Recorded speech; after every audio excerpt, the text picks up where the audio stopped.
انسداد دہشت گردی عدالت نے ملزم ارمغان کو مزید 7 روز کے جسمانی ریمانڈ پر پولیس کے حوالے کر دیا ہے۔ ملزم نے اعترافی ویڈیو بیان ریکارڈ کرا دیا۔ مصطفیٰ عامر قتل کیس، ملزم ارمغان کے جسمانی ریمانڈ میں 24 مارچ تک توسیع۔ کراچی کی انسداد دہشت گردی عدالت میں کیس کی سماعت ہوئی۔ ملزم نے اعترافی بیان ریکارڈ کرا دیا۔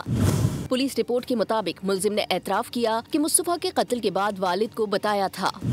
وکیل صفائی کی استدعا پر ملزم کے والدین کو کمرہ عدالت میں داخلے کی اجازت دی گئی۔ دوران سماعت ملزم کے والد نے کمرہ عدالت میں شور شرابہ کیا، جس پر ملزم ارمغان کے والد کامران قریشی کو باہر نکال دیا گیا۔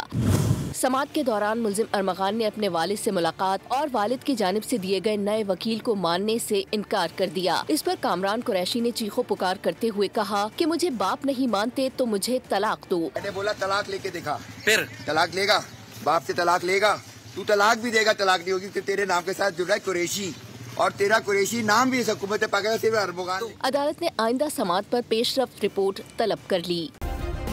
سبسکرائب کریں اور بیل دبائیں تاکہ کوئی خبر رہ نہ جائے۔